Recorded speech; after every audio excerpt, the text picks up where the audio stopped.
ଭଲ କରି ନଜର ପକାନ୍ତୁ ଏହି ଦୃଶ୍ୟକୁ। ଏ ହେଉଛନ୍ତି ବାଲେଶ୍ୱର ଜିଲ୍ଲା ରେମୁଣା ଗ୍ରାମର ପ୍ରଶାନ୍ତ ଶତପଥୀ ଏବଂ ତାଙ୍କର ପତ୍ନୀ ଏବଂ ଛୋଟ 8 ବର୍ଷର ବାଳକ। ଏହା ଯାଇଥିଲେ ଭାରତର ସୌନ୍ଦର୍ଯ୍ୟ କାଶ୍ମୀର ପହଲା ଗ୍ରାମକୁ ବୁଲିବା ପାଇଁ। ବରଫ ଦେଶରେ କିଛି ସମୟର ମୁହୂର୍ତ୍ତ ଅତିକ୍ରମ କରି ଫେରିଥାନ୍ତେ ଗ୍ରାମକୁ।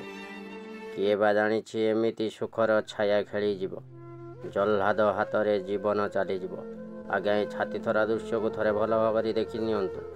ଛାତି ଥରି ଯାଉଛି, ଦେଖି ହେଉନାହିଁ ଏଇ ଭଳି ଦୃଶ୍ୟ। ଏଇ ଥିଲେ ପ୍ରଶାନ୍ତଙ୍କର ସମ୍ପୂର୍ଣ୍ଣ ଫାଇଲ୍ ଫଟୋ। ଏ ଥିଲେ ସୁନ୍ଦର ବ୍ୟକ୍ତିତ୍ୱ, କିନ୍ତୁ ଆଜକୁ 3 ଦିନ ହେଲା ଜହ୍ଲାଦ ହାତରେ ଜୀବନ ଯାଇଛି।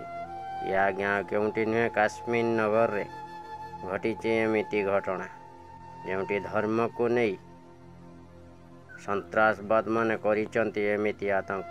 ଆଉ କେହି ନୁହେଁ, ପାକିସ୍ତାନୀର ଷଡ଼ଯନ୍ତ୍ରରେ ଫସିଗଲେ ପ୍ରଶାନ୍ତ ଏବଂ ଆହୁରି ବହୁ କିଛି ଆମ ଭାରତୀୟ ଲୋକ। ଏବଂ ଏଥିମଧ୍ୟରେ ଏହି ଓଡ଼ିଆ ଯୁବକ ପ୍ରଶାନ୍ତ ଶତପଥୀଙ୍କର ଜୀବନ ଅକାଳରେ ଚାଲିଯାଇଛି।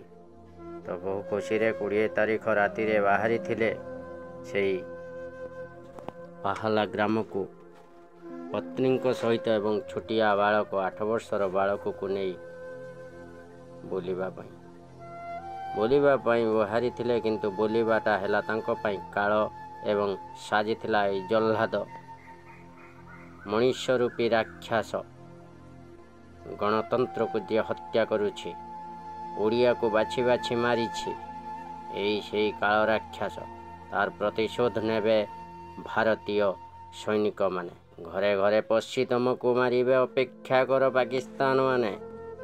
ଏ ଜବାବ ତମକୁ ନିଶ୍ଚିତ ମିଳିବ। ଏଇ ଛାତିଥରା ଦୃଶ୍ୟ ଦେଖି ହେଉନାହିଁ। ଓଡ଼ିଆ ଉପରେ ପ୍ରହାର ଦେଇନାହଁ ଯେ, ଦେଇଛ ଜଗତର ନାଥ ଜଗନ୍ନାଥ ଉପରେ ପ୍ରହାର। ସେଇ ଜଗନ୍ନାଥ ନେବ ତମର ପ୍ରତିଶୋଧ। ଅପେକ୍ଷା କର, ଖାଲି ଶବ ଟିକେ ଫେରି ଆସୁ। ଓଡ଼ିଆ ପୁଅ ଓଡ଼ିଆ ଜାଗାକୁ, ଓଡ଼ିଆ ମାଟିକୁ ଫେରିସାରୁ।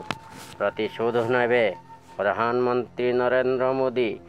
ଦେବେ ମନେ ପକାଅ, ଆତଙ୍କବାଦୀମାନେ ସେ ପୁଲୱାମାରେ କେମିତି ଘଟାଇଥିଲେ ସର୍ଜିକାଲ ମୋଦି ତମ ଉପରେ ଷ୍ଟ୍ରାଇକ୍। ଏମିତି ଘଟିପାରେ ହଠାତ୍, ଏମିତି ଆପଣମାନଙ୍କ ଉପରେ। ବଞ୍ଚିପାରିବନି ସନ୍ତ୍ରାସବାଦୀମାନେ, ଓଡ଼ିଆ ଦେହରେ ଦେଇଛ ହାତ। ସତରେ ଏହି ହୃଦୟ ବିଦାରକ ଦୃଶ୍ୟ ଦେଖିବାକୁ ଆଉ ଇଚ୍ଛା ନାହିଁ। ଏମିତି ବନ୍ଧୁଟିଏ ଥିଲେ ଇଏ, ପରୋପକାରୀ ମଣିଷଟିଏ। ପରିବାର ଝୁରୁଛି, ଗାଁ ଗଣ୍ଡା ଝୁରୁଛି, ବନ୍ଧୁବାନ୍ଧବ ଝୁରୁଛି। ପୁତ୍ର ଖୋଜୁଛି ବାପକୁ, ସ୍ତ୍ରୀ ଖୋଜୁଛି ସ୍ୱାମୀକୁ। କିଏ ବା ଜାଣିଥିଲା ଏମିତି କାଳ ଆସିବ। ଛଡ଼ାଇ ନେବ ଶଙ୍କା ସିନ୍ଦୁର, ସଜାଇ ଦେବ ପୁତ୍ରକୁ ଅନାଥର ଅନାଥ। ହେ ପ୍ରଭୁ ଜଗନ୍ନାଥ, ରକ୍ଷା କର। ଓଡ଼ିଆ ଉପରେ ଆସିଛି ବିପଦ। ଏ ବିପଦ କେବେ ଟଳିବ? କାହିଁକି ଏମିତି ଘଟାଇଲା ଏଇ ଜହ୍ଲାଦ ନରା ରାକ୍ଷସ ଆତଙ୍କବାଦୀ?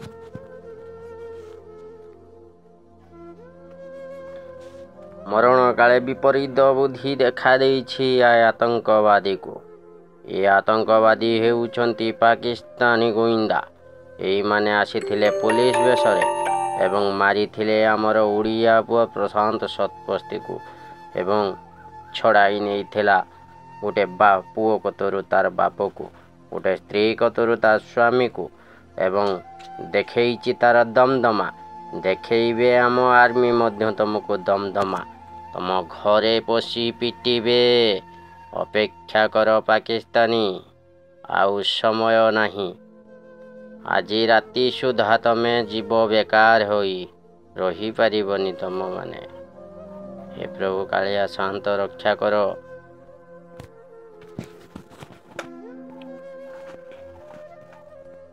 କେତେ ହୃଦୟ ବିଦାରକ ଏଭଳି କାହାଣୀ। ହଁ ଆଜ୍ଞା, ଆପଣଙ୍କୁ ଦେଖେଇବା ବହୁ କଷ୍ଟକର। ଆପଣମାନେ ଦେଖିପାରୁଥିବ ସେଠାକାର କାହାଣୀ କେମିତି ଅଛି। କେମିତି ଗୋଟେ ସ୍ୱାମୀକୁ ହରାଇ, ସ୍ୱାମୀକୁ ନ ପାଇ କେଉଁଠି ରହିଛି ସ୍ୱାମୀ, ପୁଅକୁ ଧରି ଏକୁଟିଆ ରହିବା ବାহিরে ଜାଗାରେ। କେତେ କଷ୍ଟକର ଏଇ କାହାଣୀ।